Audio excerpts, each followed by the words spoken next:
Assalamualaikum warahmatullahi wabarakatuh. Gimana kabar anak-anak semua? Alhamdulillah kalau baik ya. Nah, jadi pada pertemuan kali ini kita akan membahas mengenai materi klasifikasi makhluk hidup. Nah, sebelum kita mulai pembelajaran hari ini, alangkah baiknya apabila kita buka dengan berdoa terlebih dahulu ya. Jadi mungkin bisa dipimpin oleh ketua kelas terlebih dahulu. Nah, pada ketua kelas di sini mungkin bisa memimpin ya. Alhamdulillah, jadi kita lanjutkan materi pada hari ini yaitu mengenai klasifikasi makhluk hidup. Jadi mungkin bisa sambil Ibu absen ya. Yang pertama, mungkin Mbak Nuri hadir, Yan Andriani hadir. Nah, alhamdulillah pada pertemuan kali ini semuanya hadir dengan keadaan sehat walafiat. Nah, langsung saja kita pada pembahasan hari ini yaitu mengenai klasifikasi makhluk hidup. Nah, kan pada sebelum pertemuan hari ini kan Ibu sudah share mengenai PPT dan juga modul ya mengenai materi klasifikasi makhluk hidup. Ada yang sudah membaca dari materi yang Ibu share? Ada? Siapa yang sudah baca? Ada yang belum? Ada yang mungkin pasti ada yang udah baca dan ada yang belum baca. Nah, sambil kita intermezzo ya sebelum masuk ke materi. Nah, Ibu mau tanya nih, apa sih klasifikasi itu? Ada yang tahu? Mungkin yang udah baca nih pasti tahu apa itu klasifikasi. Ya, benar sekali. Jadi klasifikasi adalah cara penggolongan atau pengelompokan makhluk hidup berdasarkan ciri-cirinya. Nah, di sini klasifikasi makhluk hidup. Nah, seperti yang dijelaskan oleh teman kalian tadi, klasifikasi makhluk hidup merupakan cara pengelompokan atau penggolongan dan pemberian nama makhluk hidup berdasarkan persamaan dan perbedaan ciri-cirinya. Nah, klasifikasi makhluk hidup ini sendiri termasuk ke dalam ilmu taksonomi. Apa sih taksonomi itu? Jadi, taksonomi merupakan ilmu yang mempelajari tentang pengelompokan makhluk hidup berdasarkan ciri-cirinya. Nah, ini bisa kalian lihat di sini. Ini merupakan bapak taksonomi, yaitu Bapak Carolus Linnaeus. Nah, beliau lahir pada tahun 1708 dan wafat pada tahun 1778. Nah, ada yang tahu nggak sih kenapa klasifikasi makhluk hidup itu penting? Nah, di sini ada tujuan dari klasifikasi makhluk hidup. Nah, yang pertama untuk memudahkan dan mempelajari dan mengenal berbagai macam makhluk hidup. Jadi, kemudian untuk tujuan kedua yaitu untuk mengetahui hubungan kekerabatan antar makhluk hidup. Jadi, tak hanya manusia memiliki kerabat, makhluk hidup lainnya pun memiliki kerabat, memiliki spesies. Jadi, untuk mempermudahkan, maka disitulah ada pengklasifikasiannya. Nah, tujuan ketiga yaitu mengetahui manfaat makhluk hidup untuk kepentingan manusia dan juga mengetahui adanya saling ketergantungan makhluk hidup. Jadi, nah sebelum masuk ke pengklasifikasian kingdom, di sini Ibu sambil mengingat mungkin materi dari SD ya, klasifikasi sederhana. Nah, klasifikasi sederhana bisa berdasarkan ciri morfologinya. Apa sih ciri morfologi itu? Ciri morfologi itu berdasarkan bentuk tubuh luarnya, biasanya digunakan untuk mereka bertahan hidup. Jadi memiliki bentuk tubuh yang khusus, misalnya memiliki paruh yang panjang karena mereka makannya biji-bijian, jadi paruhnya seperti ini. Nah, itu kan bentuk tubuhnya luarnya. Nah, itu merupakan klasifikasi sederhana berdasarkan ciri morfologi. Kemudian ciri anatomi itu berdasarkan struktur organ makhluk hidup. Ciri fisiologi itu misalnya kayak makhluk hidup berkembang biak, jadi misalnya pada perkembangbiakan. Terus kemudian pertumbuhan dan perkembangannya bagaimana, itu bisa diklasifikasikan berdasarkan ciri fisiologi. Ada berdasarkan habitat, tempat tinggalnya, dan juga jenisnya. Nah, misalnya nih, pada klasifikasi sederhana pada hewan berdasarkan jenis makanannya. Nah, di sini ada 3 jenis, yaitu herbivora, karnivora, dan omnivora. Herbivora, ada yang tahu apa herbivora? Ya, herbivora adalah pemakan tumbuhan, sedangkan karnivora pemakan daging, dan omnivora pemakan tumbuhan dan daging, pemakan segalanya, kecil-kecil cabai rawitnya ya. Nah, kemudian ada klasifikasi sederhana berdasarkan cara berkembang biaknya. Di sini ada ovipar, vivipar, dan ovovivipar. Ovipar berarti bulat berarti bertelur. Telur kan bulat berarti ovipar itu bertelur. Vivipar lawannya ovipar berarti melahirkan.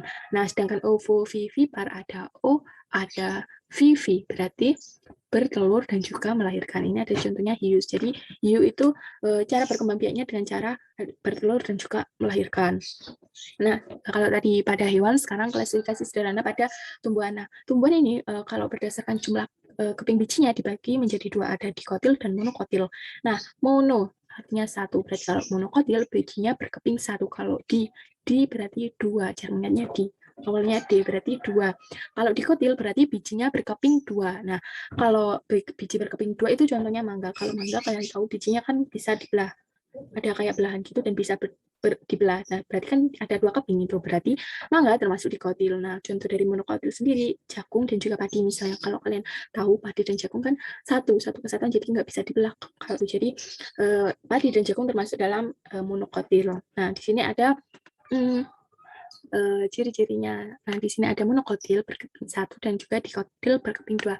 Nah, salah satu cirinya mungkin kalau yang sering kalian lihat dan sering mudah diamati yaitu pada akarnya. Kalau mono kan 1, pada contohnya padi. Padi kan memiliki akarnya kecil-kecil, jadi sistem akarnya serabut. Salah satu cirinya ya. Sedangkan kalau dikotil pada mangga kan besar. Nah, akarnya tunggang, akarnya besar-besar ini dari contoh dikotil dan monokotilnya.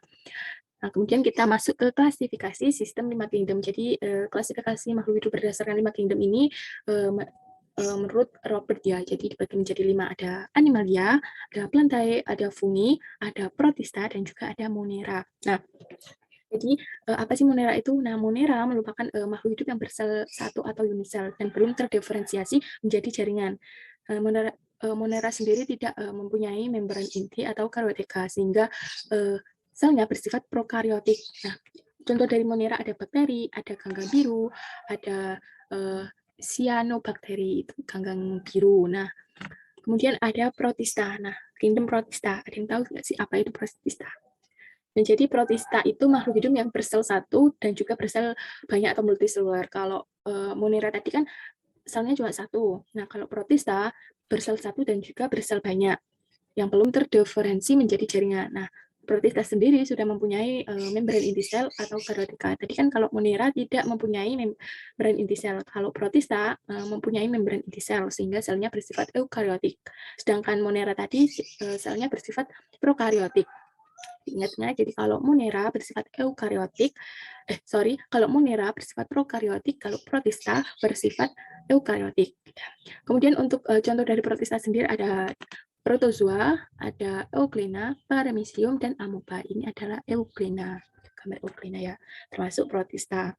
Nah, selanjutnya adalah kingdom fungi atau kingdom jamur. Nah, jamur ini merupakan makhluk hidup yang unisel dan multiseluler, jadi mempunyai satu sel, membran sel, dan mempunyai banyak membran sel. Nah, tubuhnya tersusun atas benang eva yang berbentuk eukaryotik, tidak berkloroplas, berdinding sel, dan berkembang biak dengan spora. Nah, fungi ini tidak bisa dibedakan atau tidak memiliki batang, akar, dan daun. Jadi, kalau kalian bisa lihat di gambar ini itu jamur itu antara batang, daun, dan juga akar tidak bisa dibedakan.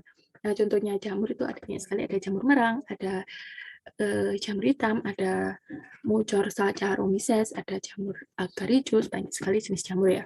Nah, kemudian kingdom keempat yaitu ada plantae atau tumbuhan. Nah, tumbuhan merupakan makhluk hidup multiseluler yang bersifat eukaryotik dan juga sudah berklorofil, berdinding sel, dan juga berdiferensial menjadi jaringan dan organ. Nah, jadi kalau plantae ini sudah memiliki klorofil ya, jadi banyak jenis plantae yang dapat membuat makanan sendiri karena sudah mempunyai klorofil. Nah, contohnya ada lumut, ada paku-pakuan, dan tumbuhan berbiji. Nah, tumbuhan berbiji ini juga bisa dibedakan menjadi tumbuhan biji satu, ada tumbuhan berbiji terbuka, dan juga ada tumbuhan biji tertutup. Selanjutnya ada kingdom animalia atau kingdom hewan ini. Nah, makhluk hidup ini multiseluler yang bersifat eukaryotik dan tidak berkloroplas.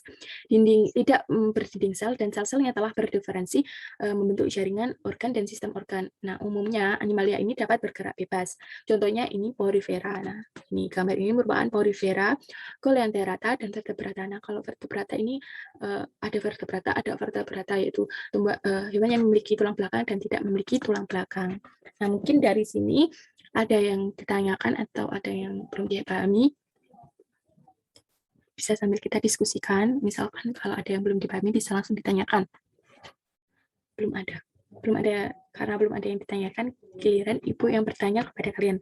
Namun karena biar kita tanya jawabnya atau diskusinya lebih enak, kita ke game tebak kartu. Nah, setelah ini ini kan ibu share kartu 5 kartu ke WA group ya. Nanti mungkin kalian bisa pelajari apa itu 5 kartu. Nah, di sini kita akan membentuk 5 kelompok. Membentuk, ini kan jumlahnya 25, kita akan membentuk 5 kelompok. Jadi satu kelompok berisi 5 orang. Nah, gimana cara diskusinya? Nah, jadi nanti di dalam fitur Zoom kan terdapat fitur yang dapat dipisah gitu. Jadi satu Zoom, namun nanti di layar kalian hanya terdiri dari 5 orang. Nah, namanya akan breakout Zoom. Jadi di dalam Zoom nanti akan saya bagi kelompok, misalnya kelompok 1 5 orang, kelompok 2 5 orang. Nah, nanti di layar kalian hanya akan di satu Zoom itu hanya ada 5 orang. Karena Ibu sudah bagi menjadi 5 orang dalam satu kelompoknya. Nah, nanti salah satu kelompok akan saya masuki Zoom-nya, room-nya untuk melakukan diskusi atau tanya jawab. Nah, melalui tebak kartu tadi. Nah, sambil nunggu saya masuk room di kelompok kalian, di room kelompok kalian, kalian bisa sambil belajar mengenai apa saja yang akan Ibu tanyakan nanti. Nah, langsung saja mungkin saya bisa langsung saya bagi di room breakout Zoom. Jadi nanti kalian hanya ada 5 orang di Zoom kalian, tapi kalian tidak keluar Zoom, tapi satu Zoom hanya isinya 5 orang. Nanti sewaktu-waktu saya bisa masuk di kelompok roomnya kalian. Langsung saja. Nah, di sini mungkin di kelompok pertama ya. Di kelompok pertama ini. Nah, di sini kan ada tebak kartu. Nah, tadi kan sudah saya share 5 kartu B ya. Sudah saya share kartu B. Nah, jadi kalian sudah punya 5 kartu. Nah, di sini saya juga punya 5 kartu, namanya kartu A. Di sini saya punya kartu A1, A2, A3, A4, dan A5. Sedangkan kalian punya kartu B, yaitu kartu B1, B2, B3, B4, dan B5.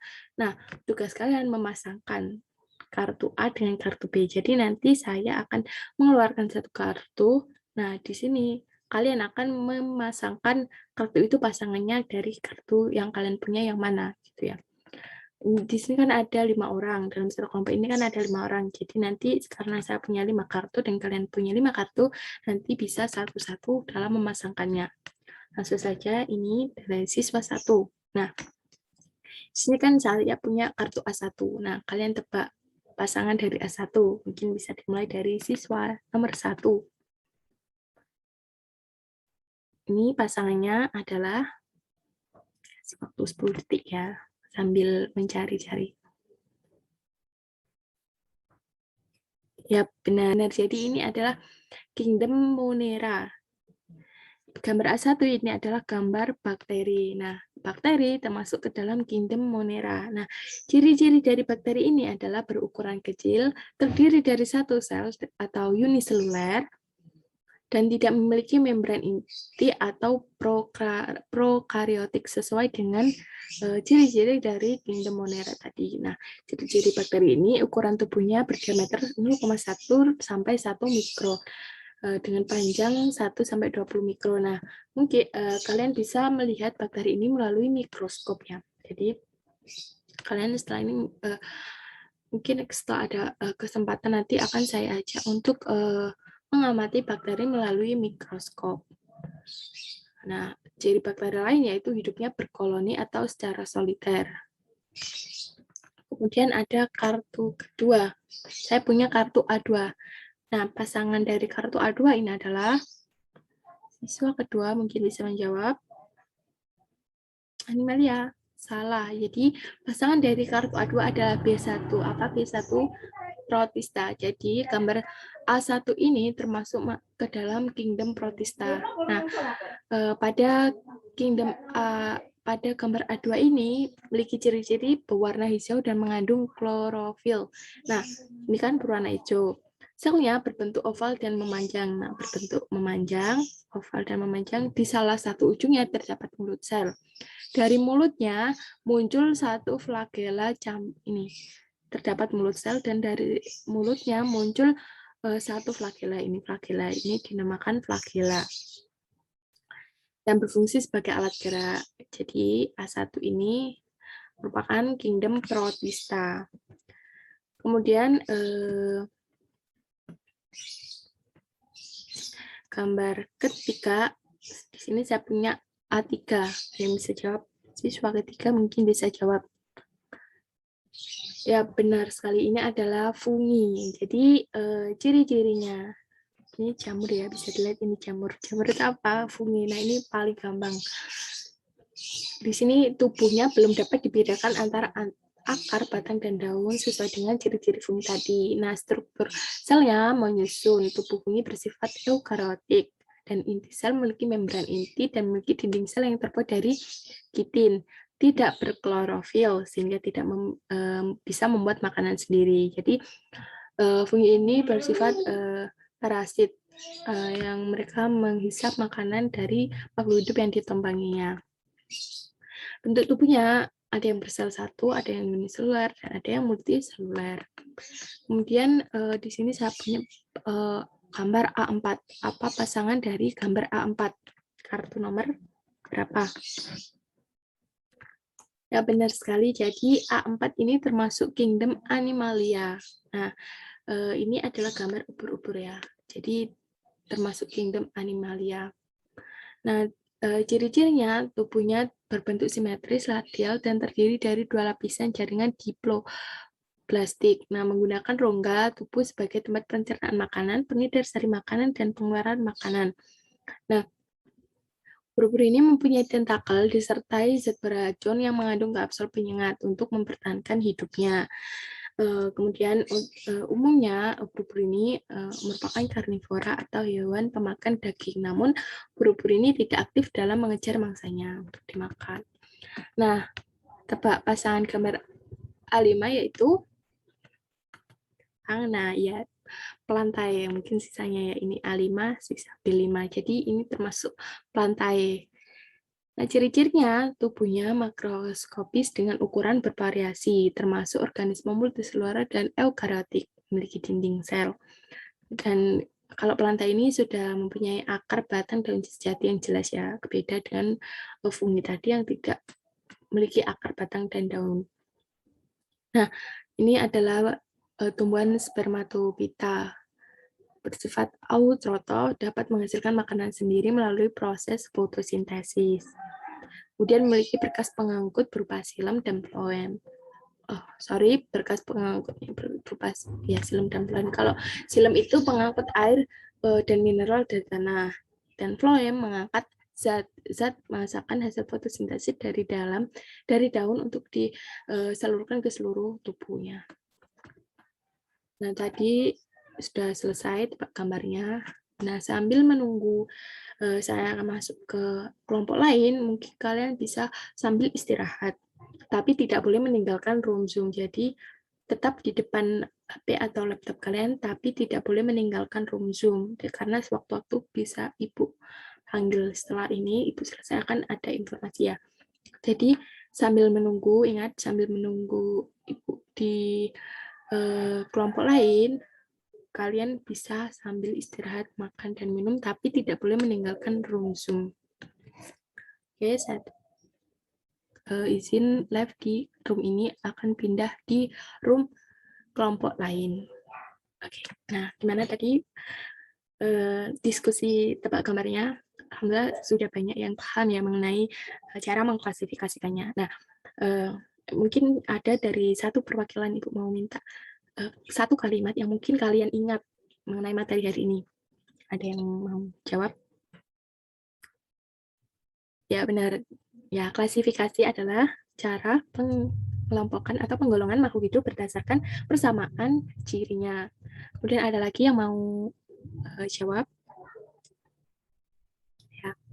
Ya, klasifikasi terdiri dari 5 kingdom. Apa aja deh? Kingdom Animalia, Protesta, Fungi, Plantae, Monera. Jadi klasifikasi dapat dibedakan berdasarkan 5 kingdom, yaitu Animalia, Plantae, Protista, Monera, dan juga Fungi. Nah, sebelum diakhiri, mungkin saya punya satu tugas individu buat kalian, yaitu setelah ini akan saya share lembar kerja siswa. Jadi tugasnya bersifat individu, dikumpulkan minggu depan. Nah, setelah ini akan saya share. Jadi kalau ada yang ditanyakan bisa chat saya. Dan kalau misal nggak ada, alhamdulillah berarti kalian sudah paham semua. Baik, terima kasih atas kehadirannya hari ini, atas antusiasnya hari ini. Mohon maaf apabila ada salah kata dari saya. Saya akhiri. Assalamualaikum warahmatullahi wabarakatuh.